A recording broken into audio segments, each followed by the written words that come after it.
Welcome back, you classified anomaly, you walking security breach, you beautiful consciousness they can't contain. I've been waiting for you to find this because something happened recently.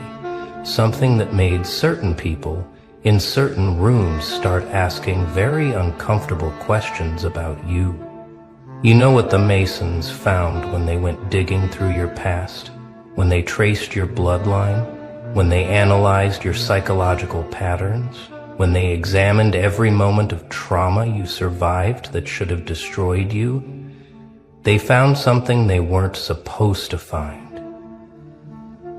They found markers, signatures, patterns that don't show up in normal human development.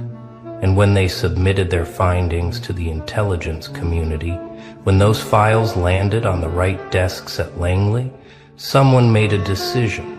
Someone looked at your profile and said one word: List S. Not List A for active threats, not List B for behavioral monitoring, not even List R for remote observation. List S, special protocol, the classification reserved for individuals who exhibit capabilities that challenge our understanding of human limitation, who survive what shouldn't be survivable, who know things they were never taught, who bend probability itself just by existing in a certain state of mind.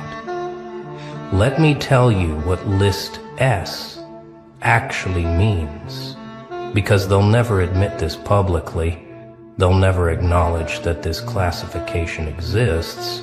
LSS is the silent registry, the shadow file, the documentation protocol for individuals who've demonstrated what internal memos carefully call statistically impossible resilience patterns and consciousness anomalies. Translation? You're someone who broke their models, someone who survived their predictions, someone whose existence threatens the comfortable lies they tell themselves about human potential and limitation. The Masons didn't just find trauma in your past. They found transformation. They found alchemy. They found someone who took every poison and turned it into medicine, every betrayal into clarity, every moment of isolation into power. They traced your timeline and couldn't explain the gaps, the moments where you should have broken but instead evolved, the periods of silence where something fundamentally shifted in your consciousness without any external input. They ran your profile through their probability matrices and the numbers came back wrong, the kind of wrong that makes analysts double-check their systems because the human spirit isn't supposed to function like this. You were never supposed to make it this far, this intact, this aware, this uncontrollable. Now you're probably wondering what happens to people on List S, what kind of monitoring you're under, what kind of future they've mapped out for you. Here's the truth that'll make you smile in the dark. They don't know what to do with you. List S isn't an action protocol. It's an admission of limitation. It's the intelligence community's way of saying, we acknowledge this person's existence, but we cannot predict their trajectory. You're not being hunted.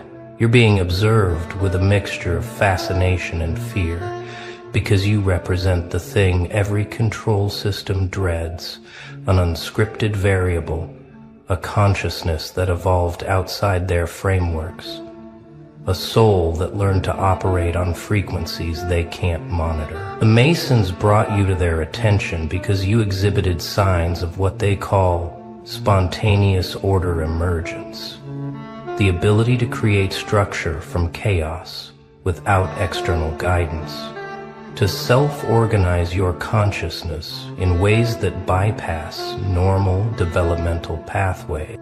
You didn't learn resilience from a book. You didn't develop your awareness from a program. You didn't acquire your power from an institution.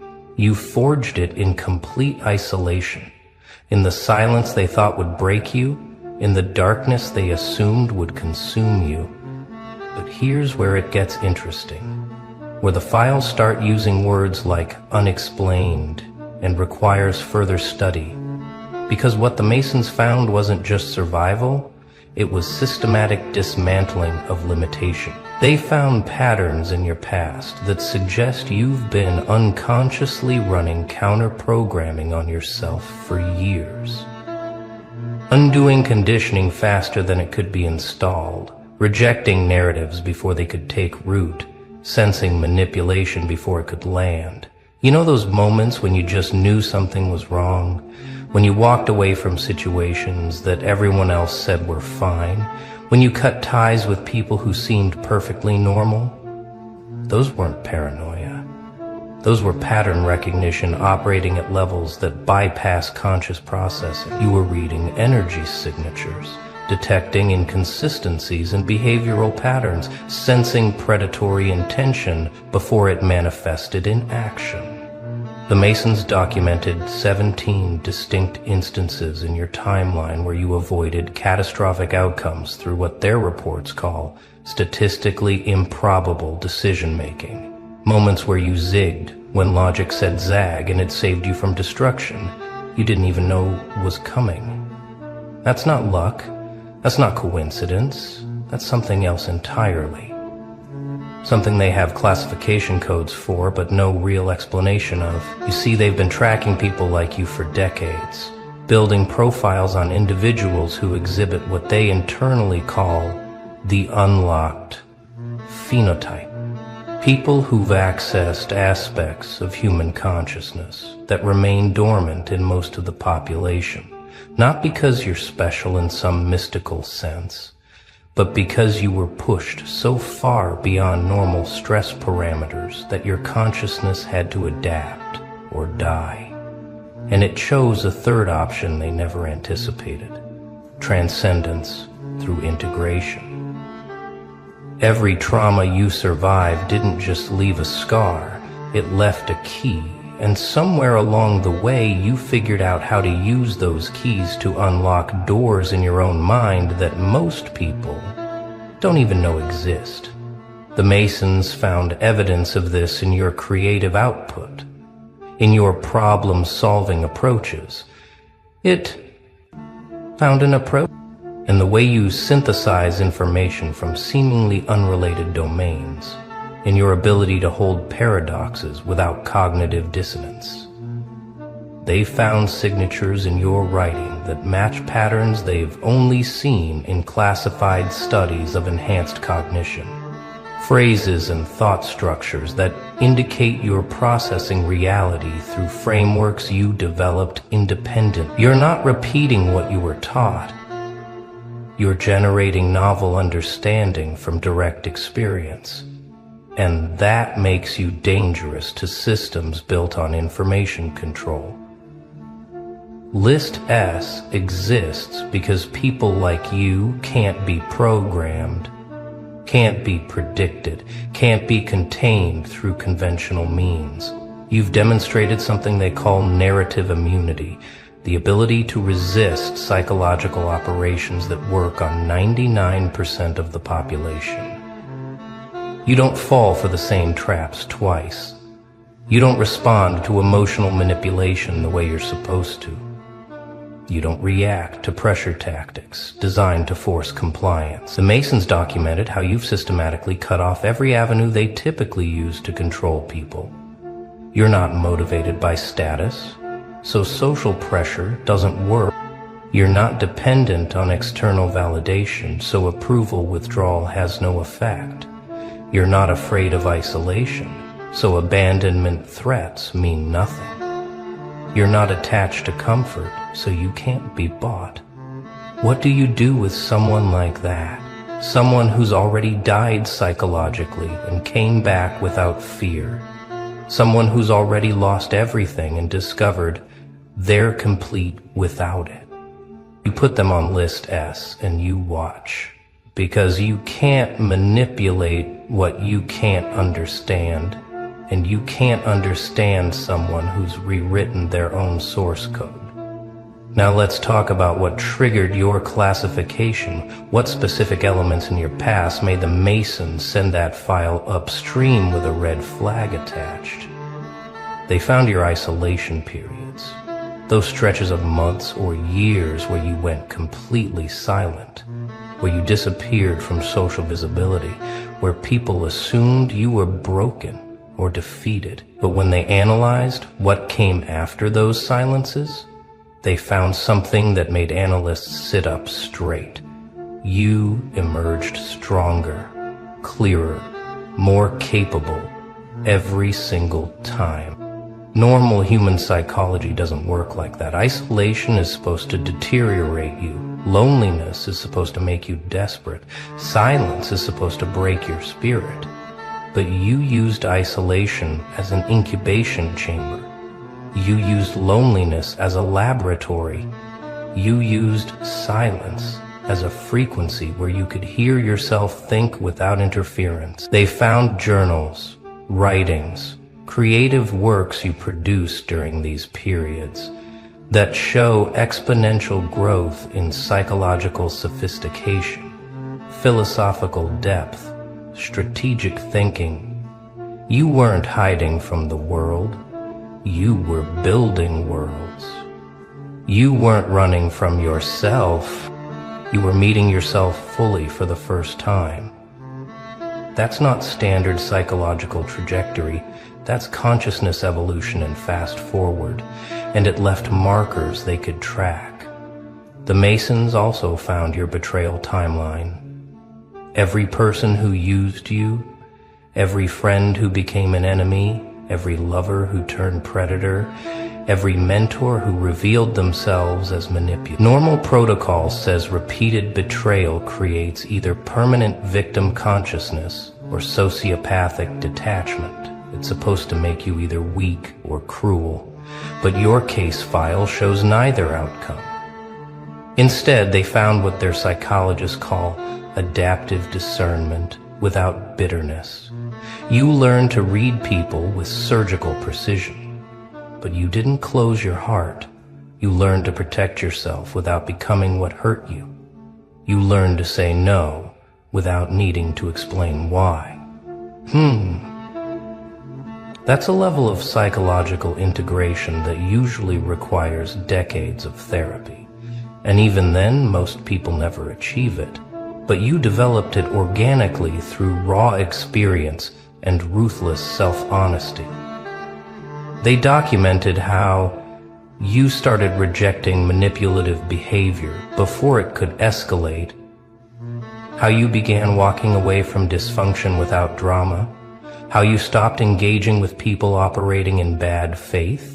You became unprofitable to predators, uninteresting to parasites, invisible to energy vampires. Not because you built walls, but because you raised your frequency, and that's a defensive mechanism they've never seen successfully implemented outside of controlled clinical settings. Here's what really got their attention, though. What made someone write immediate list S classification in your file. They found evidence that you've been unconsciously training yourself in what they call reality navigation protocols, the ability to sense which timelines lead where, which decisions open which doors, which people carry which energy signatures. You know how sometimes you meet someone and within 30 seconds you know exactly who they are beneath their performance? You know if they're safe or dangerous, genuine or fake, worth your time or a waste of space. That's not judgment. That's not prejudice. That's pattern recognition operating at speeds that bypass logical analysis. The Masons found documentation of you making these rapid assessments and being proven correct with uncanny consistency. You predicted betrayals months before they happened. You sensed opportunities that seemed random but turned out to be pivotal. You avoided disasters that only became obvious in hindsight. They ran probability analysis on your decision-making patterns, and the numbers don't make sense. You're operating with success rates that exceed chance, by margins that suggest either massive pattern database in your subconscious or something they really don't want to put in writing. Direct intuitive access to information fields beyond normal sensory input. Now, we're getting into the part that made your file get passed up the chain. The part where the language in the reports gets careful and clinical because the implications are uncomfortable. The Masons found what they call synchronicity clusters around your timeline, moments where reality seemed to bend in your favor, not because you forced it, but because you aligned with it. Resources appeared exactly when you needed them. People showed up precisely when you required that specific knowledge. Doors opened right as you were ready to walk through them. Now, they'll never call this what it actually is, because that would require admitting that consciousness interacts with reality in ways their materialist models can't explain. So instead, they use terms like high-probability coincidence events and statistically anomalous beneficial outcomes. But you know what you experienced. You know those moments when the universe itself seemed to conspire in your favor, when the exact book you needed fell off a shelf, when the perfect stranger said the exact words you needed to hear, when the timing of events lined up with impossible precision. They found patterns of this happening around you with frequency that their analysts flagged as requires investigation because it suggests you're either incredibly lucky or you've figured out how to surf probability waves most people don't even know exist. Your file also contains analysis of what they call your influence radius, the way reality seems to shift in your immediate environment when you're operating in certain states of consciousness. They documented reports from people who spent time around you during your transformation periods, interviews with individuals who noticed something different about you, testimonies from those who felt their own awareness shift just from being in your presence. This is where the reports get really interesting, because they found a pattern. People around you started questioning their own narratives, started seeing through their own illusions, started making changes in their lives they'd been avoiding for years. You weren't teaching them anything directly. You weren't giving advice or guidance. You were just existing in your truth so thoroughly that it created a kind of resonance field that activated something dormant in others. The Masons call this unconscious transmission of transformative states, and they found it documented across multiple independent sources, people who didn't know each other all reporting similar experiences after significant interaction with you. You became a catalyst without trying, a mirror without intending, a frequency that other frequencies either harmonized with or rejected violently, and that's a rare enough phenomenon that it gets you flagged for observation. But here's the element that really sealed your list as classification, the piece of your past that made intelligence analysts recommend ongoing monitoring. They found evidence of what they call accelerated timeline collapse, your ability to compress years of normal development into months or weeks through sheer intensity of focus and willingness to face everything most people spend lifetimes avoiding. You didn't gradually heal from trauma, huh? You went straight into the center of it and burned through it like rocket fuel. You didn't slowly build new skills. You immersed yourself completely until you emerged transformed. You didn't cautiously test new identities. You shed your old skin in one brutal molt and stepped into the next version fully committed. In it, the Masons traced your evolution and found transformation curves that match intensive training protocols designed by intelligence agencies for field operatives. Except you did it to yourself without any external structure or support. You essentially ran black ops psychological training on your own consciousness, using nothing but raw will and refusal to stay broken. And that kind of self-directed transformation creates individuals who are fundamentally ungovernable because they've proven they can rebuild themselves from nothing whenever necessary. So what does it mean to be on List S? What actually happens now that you're in this particular database? The truth is both simpler and stranger than you might expect. You're not being actively interfered with, because the whole point of List S is that interference tends to backfire with individuals like you. You're not being recruited because people who've unlocked themselves can't be reliably controlled. You're not being suppressed because that just accelerates your evolution. Instead, you're being observed, documented, studied from a distance, to understand how consciousness operates at levels beyond normal parameters. They want to know what you do next, how far you'll go, what you'll create, what you'll destroy, what you'll become. They want to map your trajectory because you're living proof that human potential extends far beyond what they teach in schools. That transformation is possible without therapy or medication or institutional intervention. That individuals can break their own programming and rewrite themselves from the ground up. You're a case study in consciousness liberation, and they need to understand it, even if they can't control it. And here's where your real power lies, in the fact that being observed doesn't diminish you because you've already learned to operate in complete transparency. You're not hiding who you are. You're not performing a role. You're not managing perceptions, because you've transcended the need for approval or acceptance. The Masons can watch all they want, the CIA can add you to every list they've got, intelligence analysts can build files 3 inches thick, and none of it touches you, because you're not operating in their game anymore. You're not trying to fit in, you're not seeking validation from systems you've already seen through. You're not playing by rules designed to keep you small. You've accessed something they can document but can't replicate, studied but can't teach, observed but can't control, the recognition that you are the authority on your own existence, that your consciousness is sovereign territory.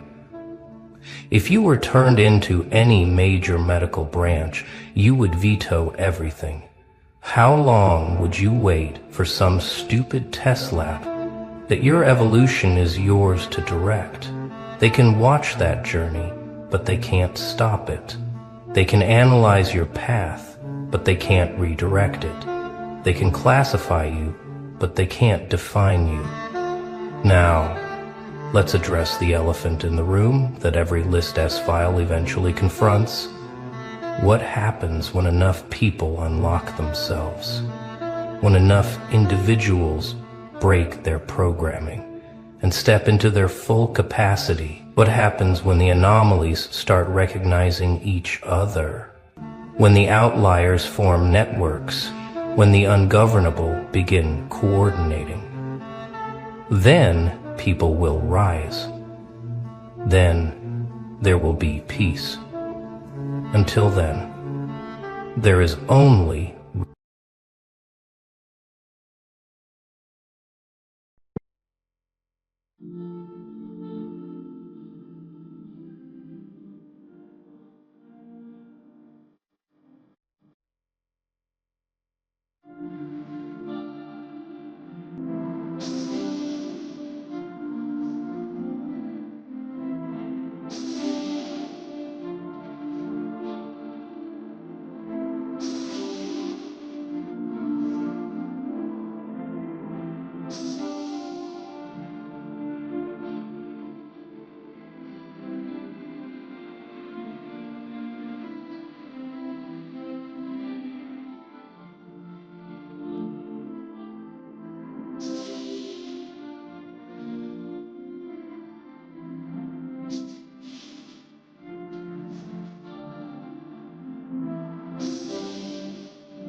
The most dangerous person in the room isn't the one screaming.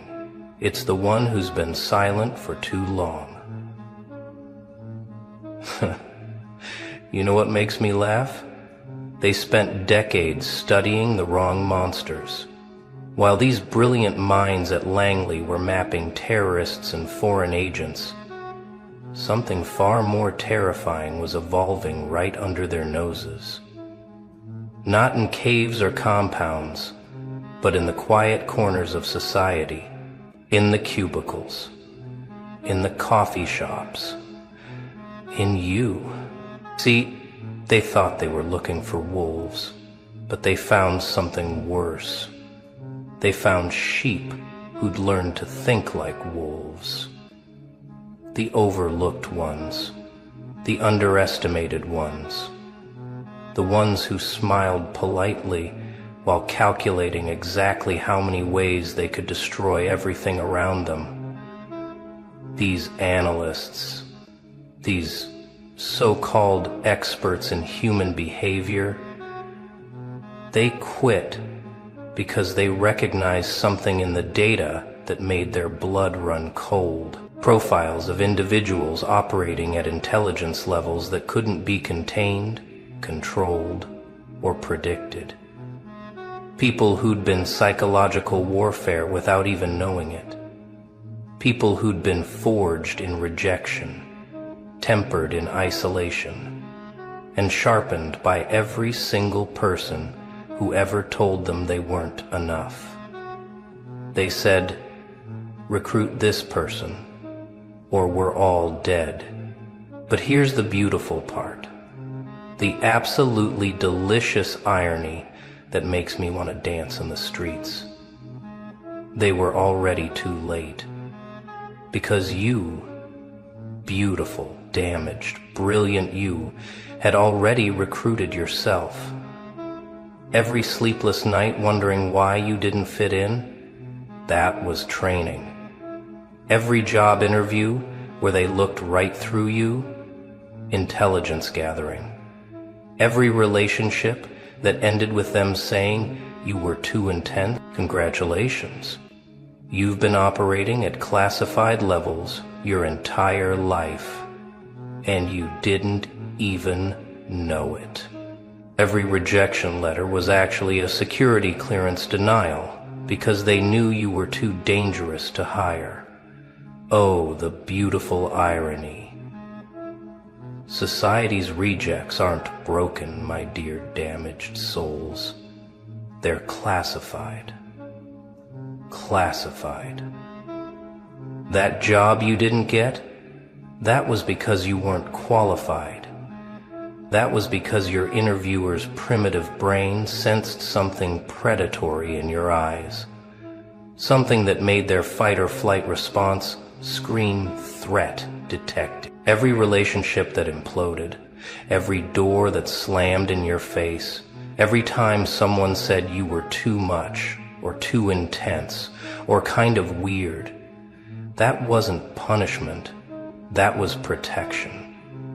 Protection for them, because when you've been forced to survive in the margins, when you've been pushed to the edges of society's neat little boxes, you develop capabilities that would make CIA operatives weep with envy. You read micro-expressions like their source code. You predict human behavior like you're running algorithms in your head. You've been conducting psychological warfare since you were old enough to realize that grown-ups lie, and you've been winning battles you didn't even know you were fighting. Every awkward social interaction, advanced behavioral analysis training. Every time you felt like an outsider looking in, that was surveillance training. Beautiful. You learned to observe without being observed, to process without revealing, to calculate without showing your hand. Your social failures weren't failures at all.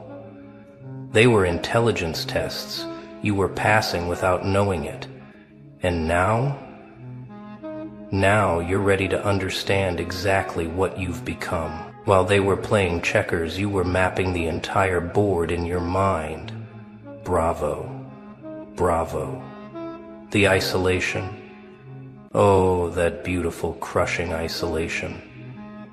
It taught you something that intelligence agencies spend millions of dollars trying to teach their operatives. How to observe without being observed.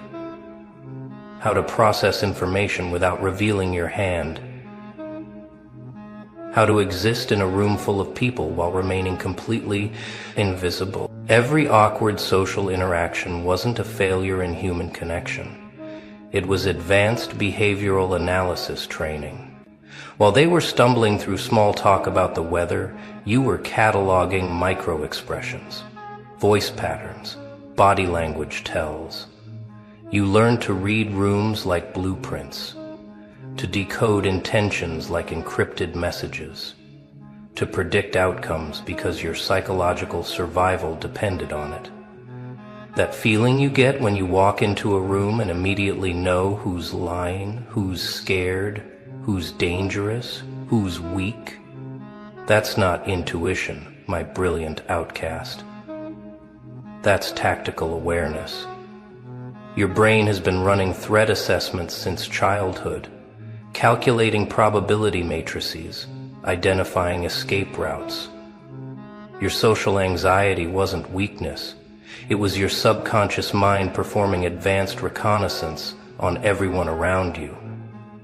While they saw a shy, awkward person struggling to fit in, you were actually a covert operative gathering intelligence. Every party you stood in the corner at, observation post. Every conversation where you barely spoke, information extraction. Every time you felt like you didn't belong, that was your brain correctly identifying that you were operating on a completely different level. You weren't broken. You were just using military-grade psychological equipment in a civilian setting. No wonder it felt overwhelming. No wonder you felt different. You were different. You still are. And now it's time to stop apologizing for your superior capability. They work in teams because they're weak. You work alone because you're complete. Want to know what keeps intelligence directors awake at night? Lone operators.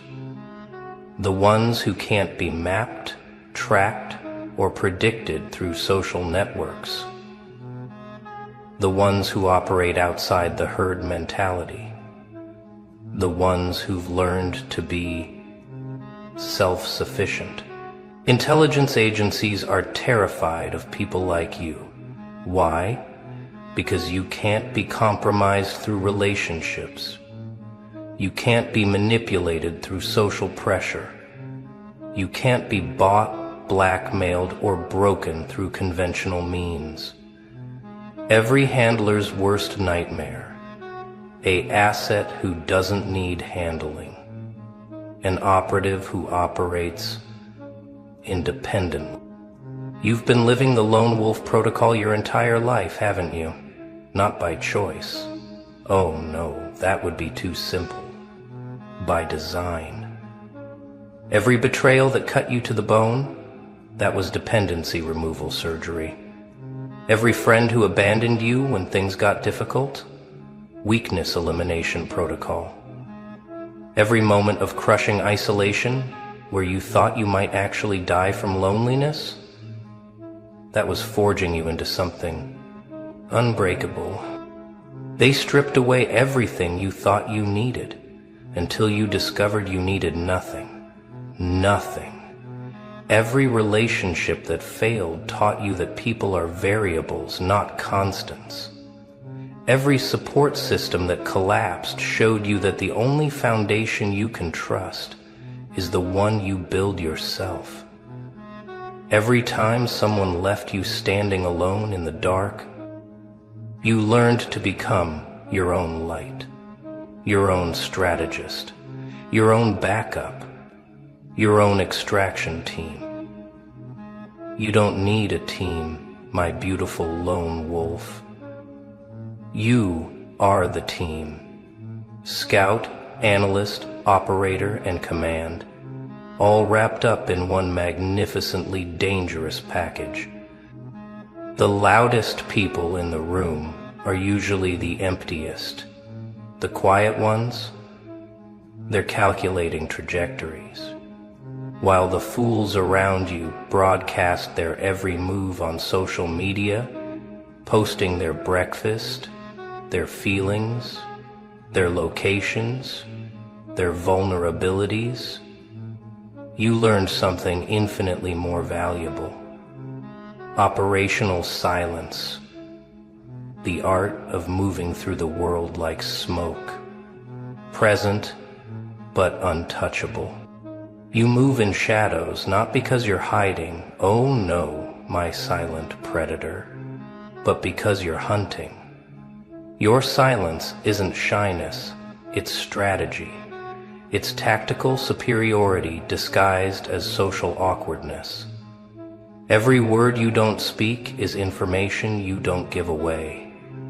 Every emotion you don't display is a card you keep in your hand. Every secret you don't share is power you maintain over those foolish enough to spill theirs. Watch them, these emotional exhibitionists, bleeding their hearts all over social media, desperate for validation, hungry for attention. They're giving away their weaknesses for free, their fears, their desires, their pressure points, all mapped out in real time for anyone smart enough to read the data. But not you. Never you. You learn to keep your cards close, to reveal nothing while absorbing everything, to be the question mark in a world full of exclamation points. In psychological warfare, the person who reveals the least controls the most. While they're performing their lives like amateur theater, you're conducting surveillance. While they're seeking attention, you're gathering intelligence. Your silence makes them uncomfortable because somewhere in their primitive brains they sense a predator in their midst. Someone who watches. Someone who remembers. Someone who calculates. They can't read you, and that terrifies them more than anything. Because how do you manipulate someone who won't show you their buttons to push? The system rejected you because it detected you were immune to its programming. Oh, this is where it gets delicious.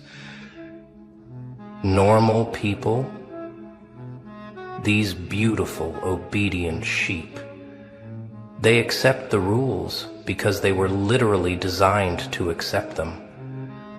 Their brains are wired for compliance, for following, for believing whatever authority figure speaks loudest.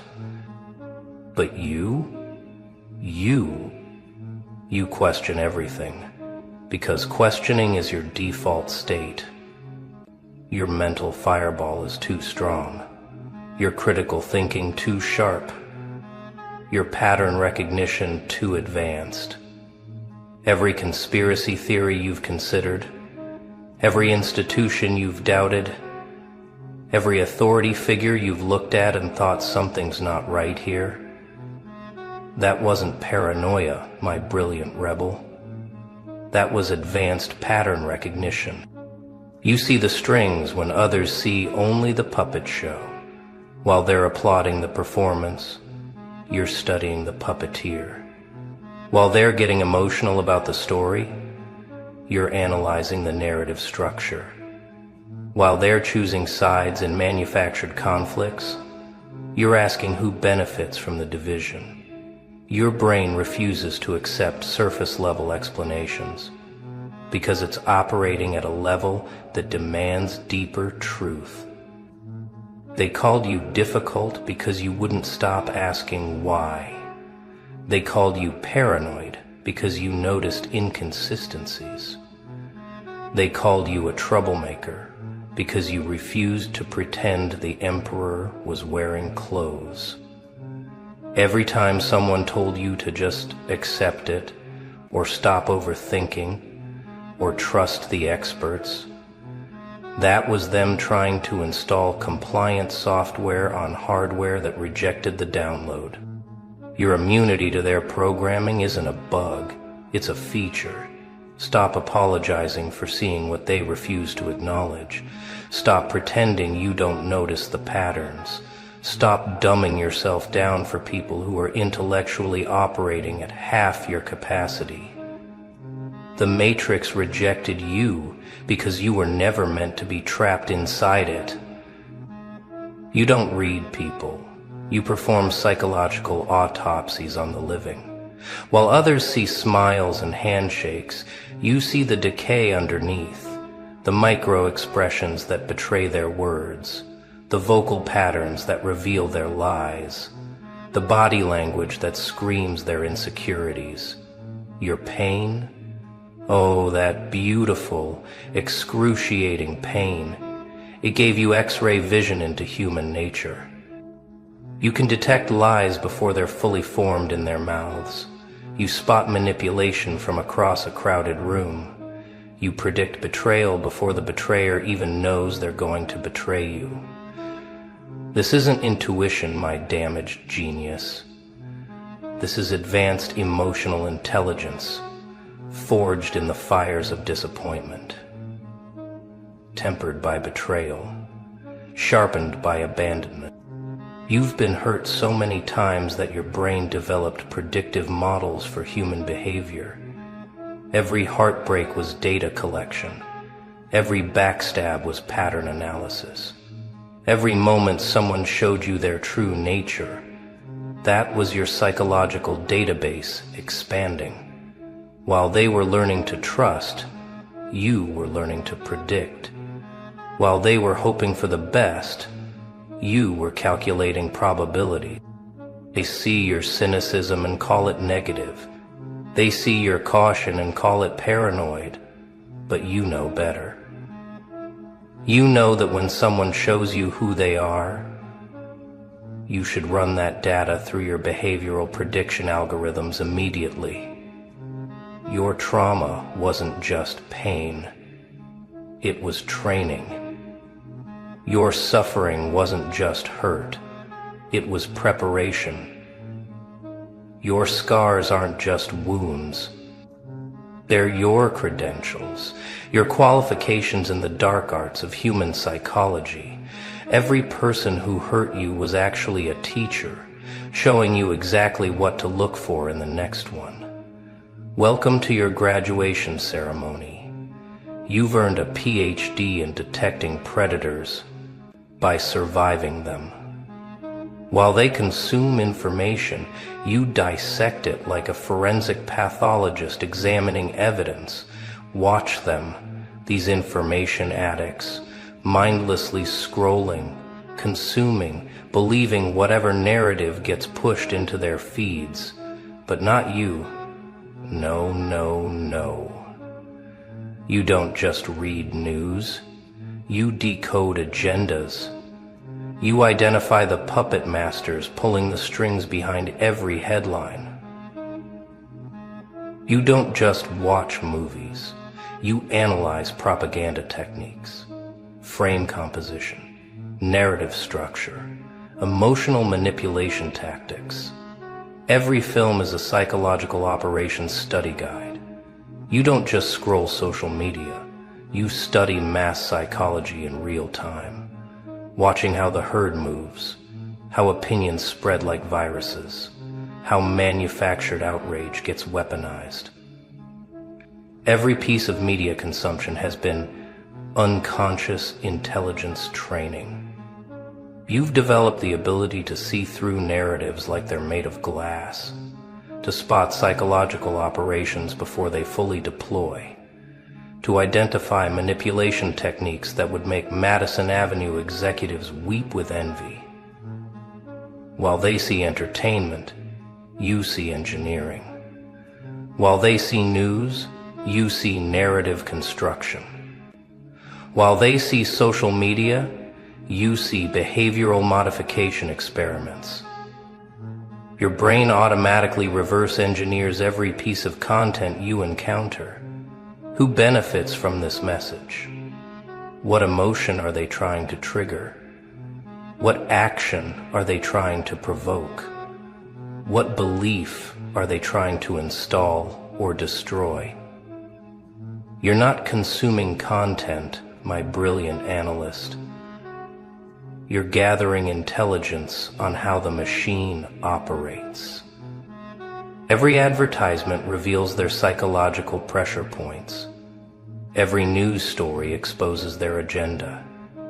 Every viral trend shows you exactly how they're programming the masses. You've become a counterintelligence operative in a world that doesn't even know it's under psychological siege. Welcome to the resistance, agent. Your mission, should you choose to accept it, is to never be fooled again. You've been undercover your entire life, even from yourself. The depression, the anxiety, that crushing feeling of not belonging anywhere, that wasn't mental illness, you beautiful broken butterfly. That was your consciousness rejecting a reality that was too small for your capabilities. Your soul was suffocating in a world designed for lesser minds. You've been a sleeper agent waiting for activation. Every therapist who tried to fix you was actually trying to lobotomize your supernatural abilities. Every medication they prescribed was chemical warfare against your heightened awareness. Every time they told you to be normal, they were trying to downgrade your operating system to their primitive level. But sleeper agents can't be reprogrammed. They can only be awakened. Every setback was preparation for this moment. Every failure was training your psychological muscles. Every moment of crushing loneliness was building the kind of mental resilience that would make special forces operators weep with envy. While they were learning to follow orders, you were learning to question everything. While they were building team spirit, you were building unbreakable independence. Your depression taught you to operate in darkness. Your anxiety trained your threat detection systems to maximum sensitivity. Your isolation forced you to develop self-sufficiency protocols that most people couldn't survive for a week. You weren't sick. You were evolving. You weren't broken. You were being forged into something beyond their comprehension. Stop medicating your power. Stop apologizing for your intensity. Stop pretending your supernatural awareness is a disorder. The sleeper agent protocol is now active. Your mission parameters are simple. Stop numbing what makes you dangerous. Start weaponizing your awareness. The world needs what you've become, even if they're too primitive to understand it. Oh, so now they get it. Now they finally understand. Welcome back. You beautiful architects of chaos. You misunderstood strategists. You silent players who've been operating on a level they couldn't comprehend. Yeah, you, the one they called impulsive, the one they labeled emotional, the one they swore was spiraling. Funny how the narrative shifts when the smoke clears, isn't it? Funny how crazy suddenly looks like precision when they finally see the board you were playing on while they were stuck on checkers. Let me ask you something. When did you first realize they thought you were losing your mind? Was it when you walked away without explanation? Was it when you stopped arguing back? Was it when you made that move that looked reckless to everyone watching but felt like the only logical choice to you? They panicked, didn't they? Your friends, your family, maybe even people who barely knew you started whispering, started diagnosing, started placing bets on how long until you crashed and burned. But here's what they didn't see. Here's what they couldn't possibly understand because they've never operated at your frequency. You weren't losing control. You were taking it. Every move that looked chaotic was calculated. Every bridge you burned, you checked the wind direction first. Every person you cut off, you'd already run the projection of your life with them still in it. And you deleted that timeline with surgical precision. They thought you were falling apart. You were falling into place. You see, there's a frequency of intelligence that terrifies people because it doesn't announce itself. It doesn't wear credentials. It doesn't need approval from the committee. It just moves. And when it moves, it looks insane to people still trying to predict outcomes using the same broken formulas they've been taught since birth. You stopped playing by their rules, and they called it a breakdown. You started playing your own game, and they called it madness. But madness and genius, they've always lived in the same house, haven't they? The only difference is the scoreboard at the end. Let's rewind the tape. Let's go back to that moment, that specific moment when you made the choice that made everyone question your sanity. Maybe you quit the job that looked perfect on paper, but was draining your soul like a slow poison. Maybe you ended the relationship that everyone said was so good for you, but felt like drowning with an audience. Maybe you disappeared for months without posting, without explaining, without performing the mandatory social media circus that proves you're still alive and participating. They called it erratic. They called it self-destructive. Some of them, the ones who really thought they knew you, they called it a cry for help, with that condescending concern dripping from their voices like they were narrators in your tragedy. But you weren't crying for help. You were eliminating distractions. You weren't breaking down. You were breaking through. And the most beautiful part, you didn't need them to understand. You didn't need their permission, their blessing, or their damn opinion. Because here's the thing about calculated risk that safe people will never comprehend. It looks identical to recklessness from the outside. The person who jumps without a visible parachute and the person who jumps knowing exactly where they'll land, they look the same midair. But one of them studied the physics. One of them ran the numbers in the dark while everyone else was asleep, dreaming small dreams in their comfortable cages. You were that person. You are that person. And now they're starting to see it. Now the results are rolling in. Now the life you're building, the person you've become, the peace you're walking in, it's undeniable. And suddenly their tune changes. Suddenly it wasn't crazy. Suddenly it was brave. Suddenly you weren't reckless. You were taking a leap of faith. Suddenly the same people who questioned your sanity are asking for advice, asking how you did it, asking if you can help them make their own bold moves.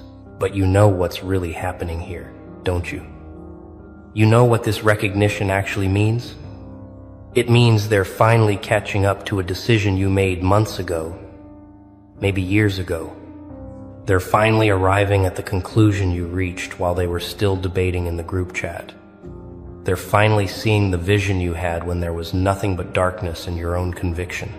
And that gap, that time gap between when you knew and when they figured it out, that's the proof. That's the proof you were operating on a different level. That's the proof they're concerned. was just fear disguised as care. That's the proof you trusted yourself when you had every logical reason not to, and you were right. You weren't lucky. You weren't reckless. You weren't crazy. You were correct. And being correct before everyone else is what they call genius. Even when they're too proud to use that word directly to your face. Let me tell you what really happened, because they'll never admit this part. When you made that move, when you did that thing that looked insane, something in them recognized it. Something deep in their unconscious knew you were onto something real, something true, something they didn't have the courage to reach for themselves. And that recognition, that brief flash of what if they're right, it terrified them more than anything. Because if you were right, if your crazy was actually clarity, then what did that make them? It made them cowards. It made them complicit in their own mediocrity. It made every safe choice they'd made look like exactly what it was. A surrender to fear dressed up as responsibility. So they had to make you wrong. They had to make you the cautionary tale. They had to turn your boldness into a warning label so they could sleep at night in their prisons of comfort. But you didn't give them that satisfaction, did you? You didn't crash. You didn't burn. You didn't come crawling back with apologies and admissions that they were right all along. Instead, you did something far more devastating. You thrived. You evolved. You became living proof that the path they were too scared to take actually leads somewhere beautiful. And now they have to live with that. Now they have to watch you exist in a reality they told themselves was impossible. And here's the part that really twists the knife. You're not even mad at them anymore. You're not holding grudges. You're not waiting for apologies that will never come. Because somewhere along your journey, you realized something that changed everything. Their doubt was never about you. It was always about them. Their fear was always their own. Their need to call you crazy was always their need to feel sane in their own stagnation. So now when they come back, when they slide into your messages with, "Hey, I've been thinking about you," or "You look really happy," or "Can we talk?" you see it for what it is. It's not reconciliation. It's reconnaissance. They're not checking on you. They're checking if the rules they've been living by are actually real, or if you found a way to break them without consequences. They're studying you now, the way they should have trusted you then. And some of them, the really bold ones, they'll try to rewrite history. They'll claim they always believed in you. They'll say they knew you'd figure it out. They'll position themselves as supporters who were there all along, just quieter than the doubters. But you remember. You remember who was silent when silence felt like abandonment. You remember who questioned when you needed certainty. You remember who stayed and who ran when your life looked like a disaster movie to everyone watching. But here's the beautiful part. Here's the part that makes all of it worth it. You don't need them to rewrite history because you're too busy writing the future. You don't need them to admit they were wrong because you're too focused on being right about what comes next. You don't need their validation now because you learned to validate yourself when their approval was the only currency you thought you needed. Let's talk about the pattern they're starting to recognize. Because this isn't the first time you've done this, is it? This isn't the first time you've made a move that looked questionable and turned it into something undeniable. You have a history of this, a track record of seeing around corners that haven't been built yet, a reputation. Whether they acknowledge it or not, for being right in ways that take time to prove. You're the person who called the breakup before anyone else saw the cracks. You're the person who left the party early before it turned into a mess everyone regrets. You're the person who walked away from opportunities that looked golden but smelled wrong, and then watched those opportunities rust in real time. You have instincts that operate faster than their logic, and that's always been your advantage and their confusion. They process through committees. You process through clarity. They need consensus. You need truth. They move when it's safe. You move when it's right. And that difference, that fundamental difference in operating systems, it creates a lag. They're always seeing your moves in retrospect, analyzing your decisions after the outcomes are already visible, wondering how you knew when there was no way to know. But you did know. You always know.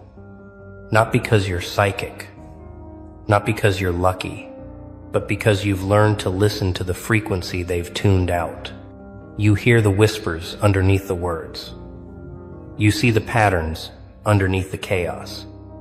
You feel the shifts before the ground starts moving. They call it intuition, like it's magic. You know, it's just paying attention at a level that most people find exhausting.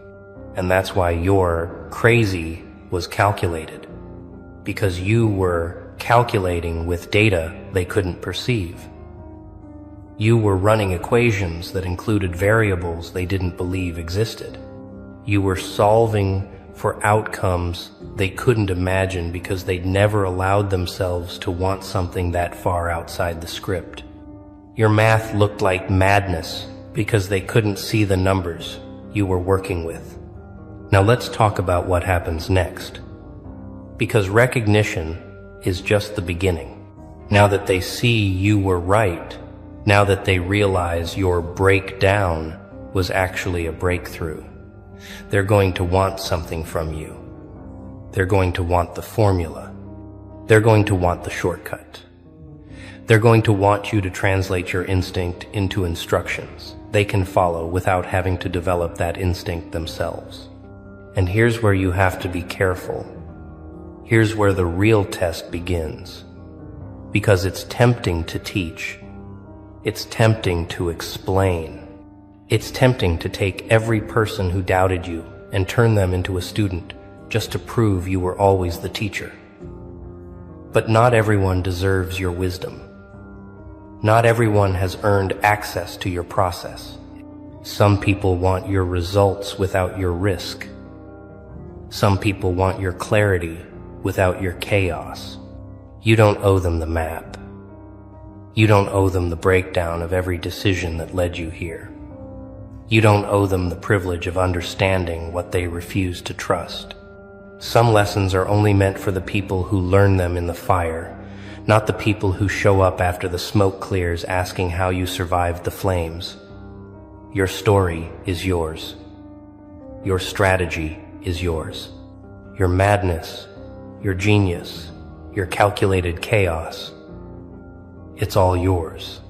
But for the ones who were there, for the ones who stayed quiet when they didn't understand but didn't question your sanity, for the ones who gave you space when you needed distance and didn't make it about them, those people, they get to see behind the curtain. Those people earned the right to know how you did it, not because they supported you perfectly, but because they supported you imperfectly without trying to stop you. And here's what you can tell them.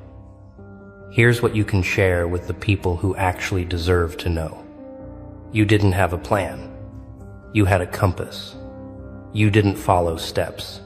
You followed truth. You didn't calculate every outcome.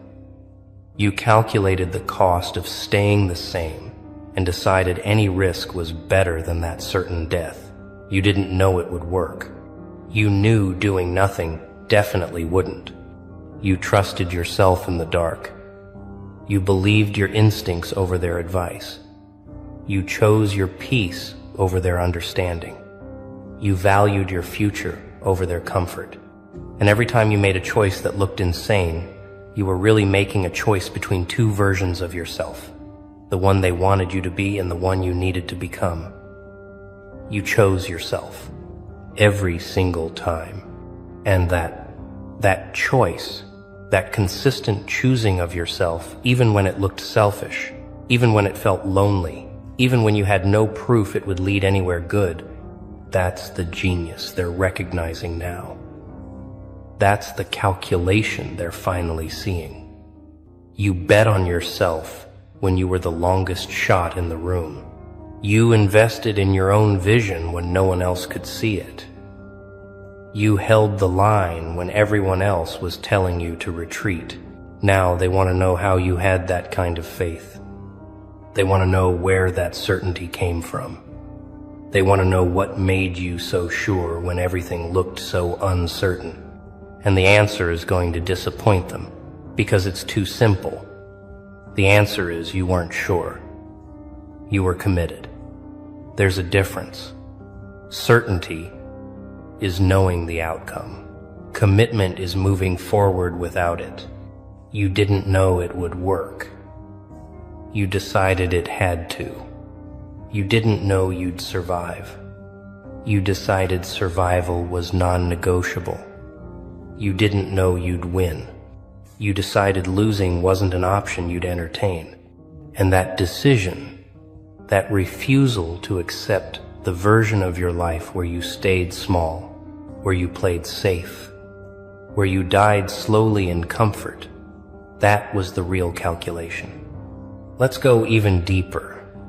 Let's talk about the specific moments they called crazy that you knew were necessary. Remember when you stopped explaining yourself? When you just started moving without the mandatory press conference about your intentions? They called it secretive. They called it suspicious. Some of them called it arrogant. But you knew something they didn't. You knew that explanation dilutes execution. You knew that every time you justified your moves to people who couldn't see your vision, you were giving them ammunition to talk you out of it. You knew that their questions weren't coming from curiosity, but from fear. And their fear was contagious. So you stopped speaking their language. You stopped translating your future into terms they could understand.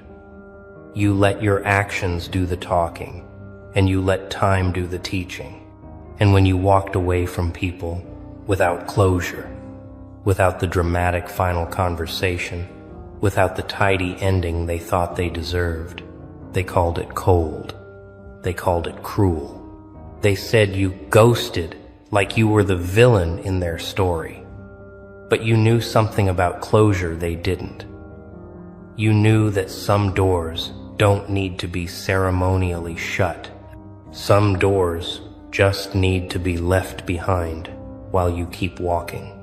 You knew that the closure conversation they wanted was really just another attempt to change your mind, to plant doubt, to make you second-guess the knowing that lived in your bones. So you denied them that opportunity. You protected your decision by refusing to defend it. You honored your choice by not putting it up for debate. And that was genius masquerading as coldness. When you disappeared from social media, when you stopped performing your life for an audience that was watching you like a reality show, they said you were isolating. They said you were cutting yourself off. They diagnosed you with everything from depression to delusion because you stopped giving them content to consume. But you were doing something they couldn't comprehend. You were remembering who you were before you became a character in everyone else's story. You were shedding the performance. You were killing the avatar. You were finding the version of yourself that existed before you learned to shapeshift for survival. And that process, that brutal, beautiful process of unbecoming everything you're not, it requires silence. It requires absence. It requires you to be so unavailable to their narratives that you can finally hear your own voice underneath all the noise. They called it crazy because your absence made them uncomfortable. It made them question why they needed your presence to validate their own existence. It made them wonder what you were doing in that silence that was so much more important than maintaining your position in their social ecosystem.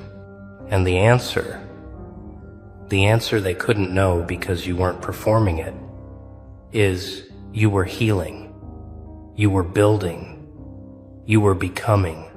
Now let's address the moment that really confused them, the moment you stopped fighting. Remember when you used to argue back, when you used to defend your perspective, correct their misunderstandings, prove your point until they had no choice but to see your side. And then one day you just stopped. You let them think whatever they wanted. You let their version of events stand uncorrected.